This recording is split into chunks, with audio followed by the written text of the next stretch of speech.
Hey, what do you want to be when you grow up? You know, our next guest knew that very early on. He had a good sense of what he wanted to be, and he grew up to become it. My name is Vin Dacquino. Our next guest is Victor Moore. Victor, let's talk writing. Let's do it. Victor, we've been friends a long time. You have passion, you have creativity. When did all of this begin? Let's talk about little Victor. Thanks, Benny, for that wonderful description, my passion and commitment. Little Victor, outside of being neurotic, it's kind of interesting. When I was a kid, I would always have very intense dreams. So most of my dreams centered around me being a performer or an actor. So oftentimes I'm, in bed thinking that I'm well immersed in some type of movie scenario or some type of script. God, me too. And I was surprised when I woke up and I was not there, that I was still in my bed, unfortunately, and not on the career path that the dream was emulating. So, yes, at a very young age, I was always in it. Tell me about these dreams. I mean, you wanted to be a movie star? You wanted to be a... Yes, from the dreams perspective, I was an actor. And it was greater than acting. It was really, more like being in a real scenario, yet realizing that of course, you're an actor, that it's a pretend environment. Now, did you get involved in acting in school? Were you in school plays? I did. In my first play, junior high school, I was in Oliver Twist. So a musical. Wow. And from there, just more and more theater, but that was my first theatrical experience as an actor. So theater has always been in your blood. More like alive and well. You and aren't brewing. a Leo by any chance, are you? Yes, and I take great pride in that fact. I am also a Leo. You're a Leo. So when's your birthday? August 14th. Mine's August 5th. Oh my God! See that? Yeah, okay. I should have known. My gift comes first. Yeah. Remember that. Leo. Leo. It's real. There's some truth in that. That Leos need those spotlights. I mean, I've been in a spotlight my whole life, and it's the same way. Growing up, sixth grade, I was on the fire truck in the playground. Giving my speech on fire prevention with Sparky, the dog next to me. Yeah, and all the way from sixth grade. I just always needed that microphone, needed to be in front. So now, acting was a big thing with you. Acting was a very big thing. And another thing, as I recall, I was always fascinated by words. Oh, just the enunciation and the definition of words always intrigued me. So I was always after word, like trying to understand the meaning of things, and the meaning of things, and also the meaning of words. Right. So somehow those two intersected, especially with theater. Now I know writing is also a thing with you. Yes. You're doing some writing. You did some acting. Now you're also behind the scenes. That's correct. In several movies. And what do you actually do?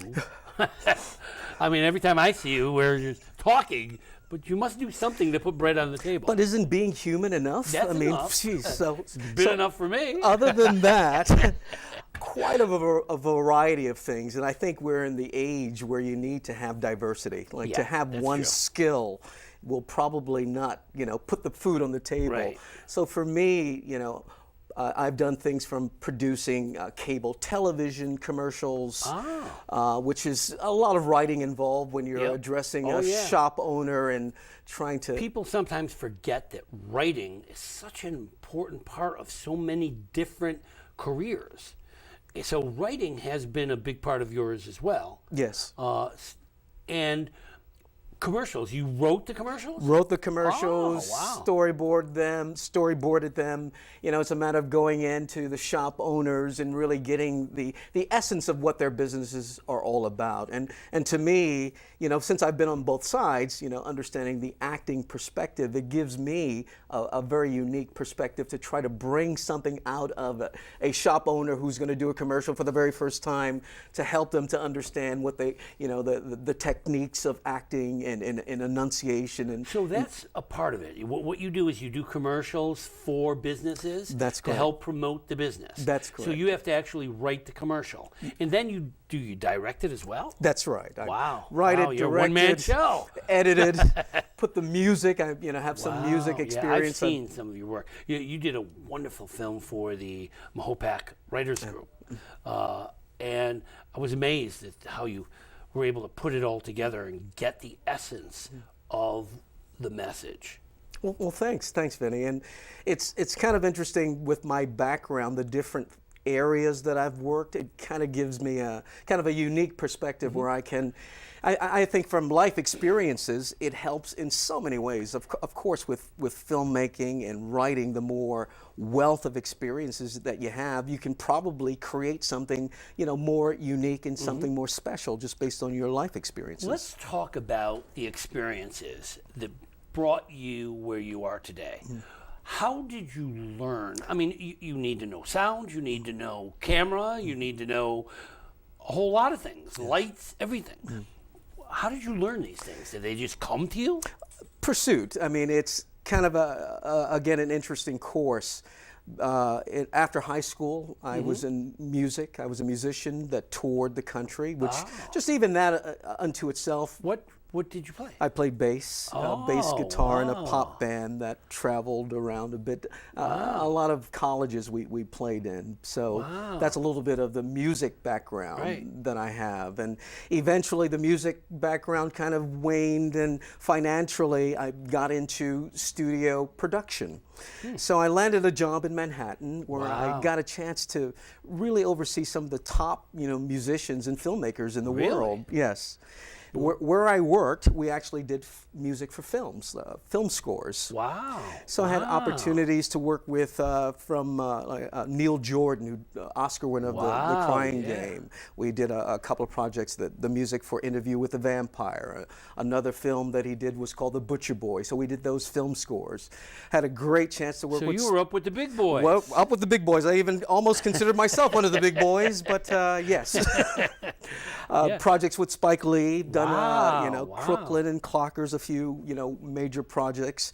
Through that, worked with top musicians. I mean, obviously, it's the film score business, so you're working with, I had a chance to work with Terrence Blanchard or even... So you did the music behind the films. All the So when preparation, we're watching these films and we hear the music, yes.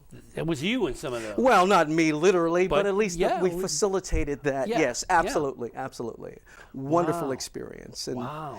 and that kind of brought together so many of my experiences, because I could talk to the directors and find out, you know, what their mindset is in creating a scene. So Is directing a dream? absolutely. It's absolutely where I want to be and what I'm doing, you know. Wow. There's something about, in your head, you have a concept of something. Of how it should be. Of every aspect of it, you know, and I think a director is someone who sees it all, you know, has a vision for it all. It's interesting, when I was teaching my earlier years, I coached football. What a difference when you're sitting there and you're calling plays and you have to see every single position. It's different because you're not actually in there with the ball in your hand, but the ball is in your hand. Right. And you have to know every one of those positions. So as a director, I'm sure it's pretty much the same way. You have to know what to say, how to say it. Right. You know, I do a thing with some of my writing students, and I try to illustrate to them the importance of how you say something. For example, I tell them the word no, and I say, listen, no, no, no, no, no, no, no. Same word, but every time you say it, in a different way, it means something else. Right. So as a director, you have to understand how to get to the essence of what's being said. It's one thing to give someone a script. It's another thing to bring that script to life. True? Absolutely, and I want to say that your acting career is still available for you, just based on your one single word. Did I get it? I Did was I pass moved. the I mean, screen it test? almost brought me to tears there, Vinny. But that's, and I think with any art form, it's all about conveying, you know, your message or transforming that into a piece of pottery or a script. It's all the same process. Now, I know that you are also dabbling in the writing end. Yes. You wrote a screenplay. Yes. Tell me a little bit about that screenplay. Well, there's a couple of different ones. Well, right now, the one that I'm working on, it's actually based on my own personal experience. You know, it takes place in my neighborhood, and it's a delicate thing when you're writing about people you know and your life experiences. So no real names. No real names in it at all, but it really, I think it's indicative of the climate that we live in, and it's centered around diversity within a community, and with a very beautiful, you know, underlying message that we're closer to a unity within cultures than we actually think. Do you find yourself seeing life through the camera? Always. Everything I see, like right now, even though I'm being filmed, I'm seeing you as a filmmaker, and I'm looking at the camera people, you know, filming them in my head. So absolutely, I'm always filming There's things. so many different perspectives, you know, and it is important as a filmmaker to see life through that lens. I know it's amazing. Even after I leave the set here, I go home and I watch the DVD, and I say, whoa, you know, that's not where I was looking. You know, you're sitting here, and you're not seeing what the cameras are saying. Sure. And it's interesting, you have to be able to see from all those different angles. That's right. And that's the director in you. You are a director. And I love it. It's a passion. And the interesting thing about it is I believe, like, a director's viewpoint, it's constantly changing. Like, not only am I looking at my subject, but I'm also trying to think. I'm trying to get into their head. Right. So each person you go into or you delve into, you're actually taking on their personality. Yeah. So to some extent, for directors, you could become schizophrenic. I tell young writers, you know, they say, what do I need to do to be a writer? I say, you need to do 5 things.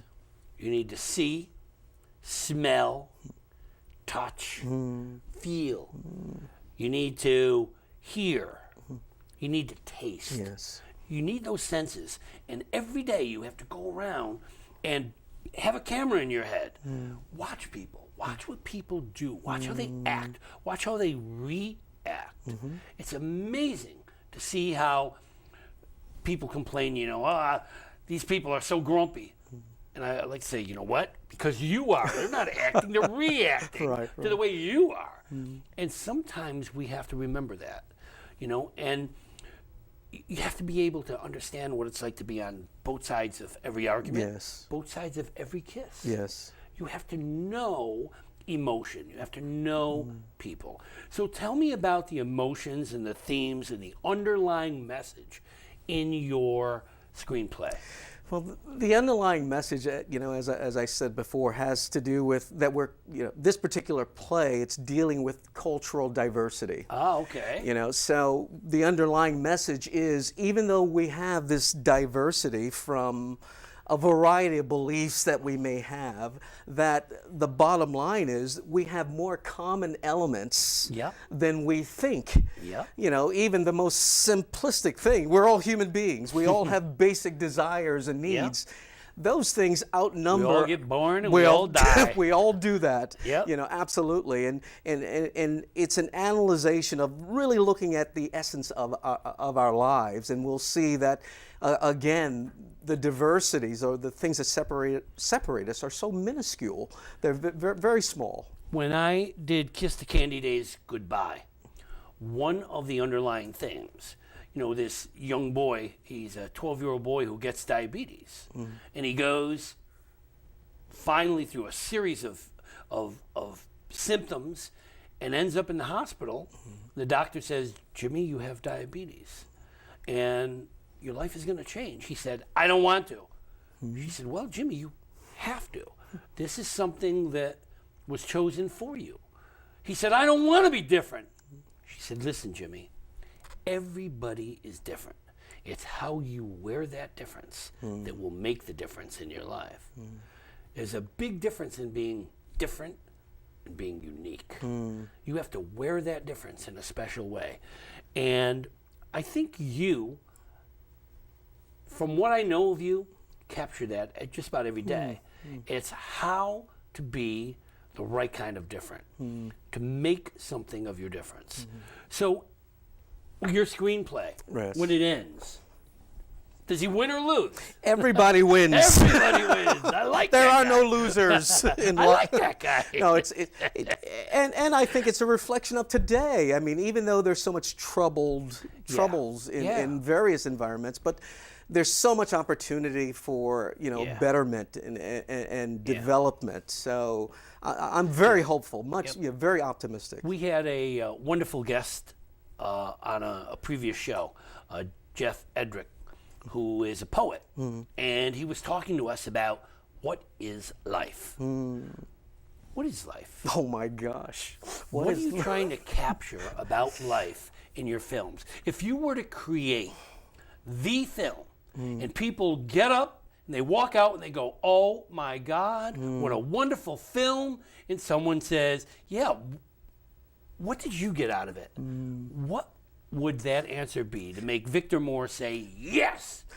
Right off the top of my head, the thing that that cries out to me is the essence of relationships. Oh, okay. And within every play or any screenwriting that you do, you're going to have dialogue, even if it's in your own head. Right. And it's just like, to me, it's like really getting to the essence of that subject or that person. Yeah. See, that's what I was saying before. Like, I had this young boy in class one time, and he said to me, when you write, is it hard? I said sometimes, because you have to be on both sides of every kiss. You have to be the young boy who kisses the girl for the first time, and you have to be the girl who gets kissed, because you have to be in their heads, and you have to know what they say to each other. When you write dialogue, you have to be on both sides of every argument. You have to be the little boy who's arguing with his mother about going to a party. You have to be the mother who says no or yes. And you have to know what to say all the time. Yes. You're on both sides of everything. Yes. It's very difficult. It's almost godlike, where you are the creator, and you have to make this world work. Right. And that's funny. I was talking to someone earlier, and they were a conversation arose. It was like, well, what's your ideal person? It was like, well, probably God. However, I didn't want to indulge in that controversy. But yes, it does require that, living in those bodies. So absolutely. And you have to really know what makes people laugh, what makes people cry, what works, what doesn't work. Right. When you create a story, you create a world. There's a particular time frame, plot, character, setting, theme, and tone. And all of those things have to work together to make it happen.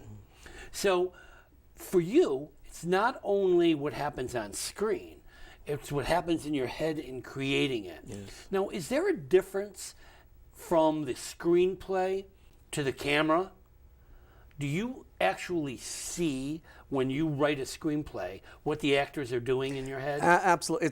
It's done, and before, when that screenplay is written, it's already done. So you know what you want to see there. Absolutely. It's like, many projects that takes months to develop. So even though it's 3 months maybe before you start filming, or a year, or maybe a couple of weeks, for the most part, the project's already done in the head of the writer and director. It must be very difficult for you to write a screenplay and think, what if I don't direct it? Could you put your screenplay in another director's hands? Well, for a price, sure. Everything's open for consideration. Yeah. However, it's funny that you mentioned that, because even as and I do camera work, all perspectives. It's hard for me to give my film to somebody after I've shot it, even though the client has paid for it, because you really, even as a camera person, for myself, it's really my eyes and my head that are capturing those moments. So it is very personal. It's funny that you bring that up. So in the Mahopac Writers Group, these people come in every week, and we have as many as 20, 25 people, and they read their work, and it's always amazing to see their faces when other people are hearing their stories. And they wonder, are they going to laugh in the right place? Are they going to frown in the right place? Right. I know when I do my books, I'm amazed when other people come back and they retell my story to me, and I say, I wrote that. Sometimes, and other times, I'm so pleased that they got it, And there's a difference between creating a piece and sharing a piece. So the sharing part could be very difficult. It's keeping that audience in mind. Now, when you write a piece, do you keep an audience in mind? Not really. I mean, Okay. My essence, if I'm writing something, it's to try to stay true to form and to really Tell the story. Tell the story, and to do it, sincerely telling the story, where, it is emotional. You're emotionally committed to the story that you're telling. So of course, you're writing with the idea that you want people to get the story. So of course, in a way, you are keeping them in mind, but there's flexibility there. I mean, if you're writing a story that you feel that you want to convey a particular message, you're not thinking about people as much. You're really thinking about the form or the message that you're conveying. However, if it's a bigger or broader thing, like if I'm doing something that's involving a live audience, then of course that takes on a whole other perspective. You've got to address things differently. In how people say, "Oh, so you're a writer," and they think that means you can write anything. You write commercials, you can write novels, you can write nonfiction, poetry. It's not necessarily true. It's almost like a doctor. Some writers are specialists, and there's certain things that you do. Now, I do a whole bunch of things. So, I do young children's fiction, young children's nonfiction. I mix it all up. It depends on where my head is at the time. Is there a specialty that we could say, that's Victor? Right. I mean, I hate to limit myself, because then if there's any prospective clients that are not going to be mentioned in that area, don't listen to this. But what I really particularly like doing, it's concert-oriented projects. Oh, okay. So I had a project that was actually picked up by the BBC, which is a concert. It's the music of Thelonious Monk. It's called A Tribute to Thelonious Monk, but it was hosted by comedian Bill Cosby. So then, I had worked with Dr. Cosby, had opportunities to collaborate with him about this particular project, and which was wonderful.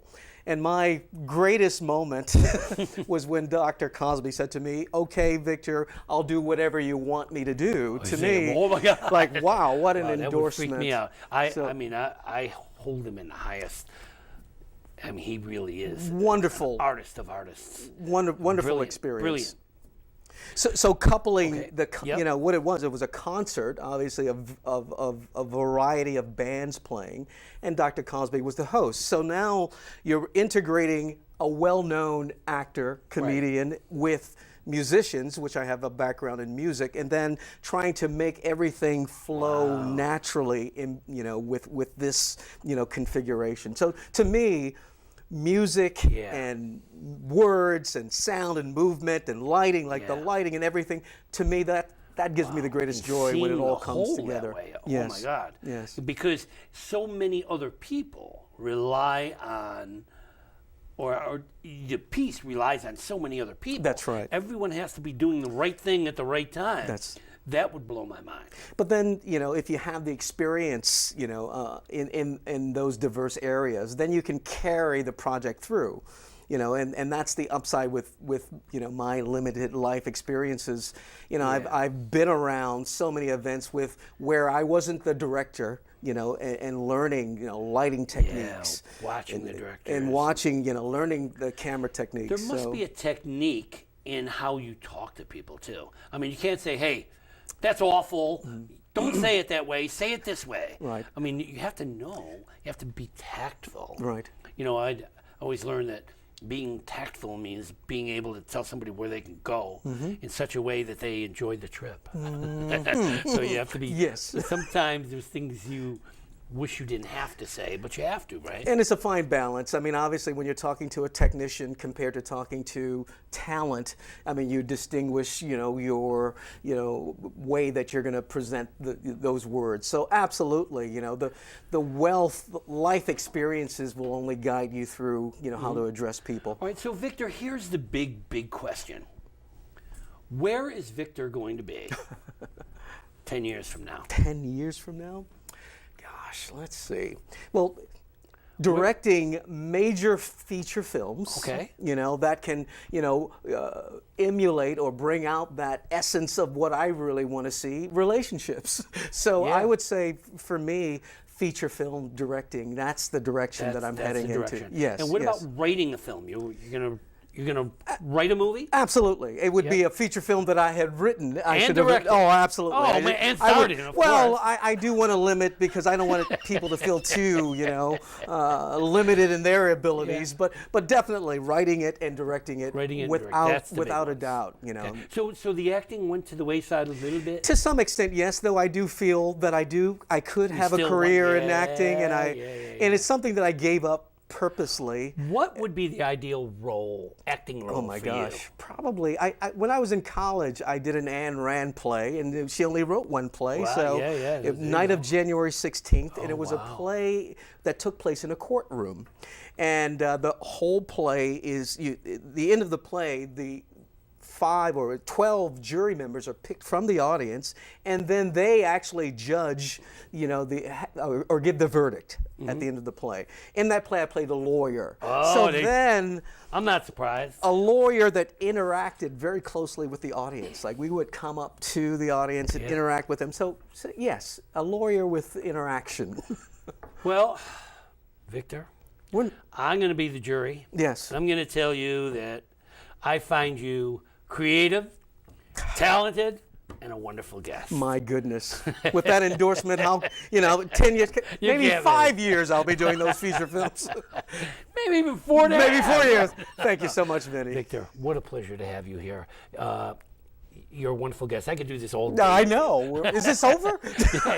Tell the cameraman to go home. Let's go for coffee. Right? Ladies and gentlemen, thank you for joining us today. It's been a pleasure. Victor Moore, we are going to watch that movie. I can't wait for the Academy Awards. Remember Vin Dacquino when you're up there. Thank you for joining us. Thank you for being with us today. Join us every week for a wonderful author. Pleasure to be here.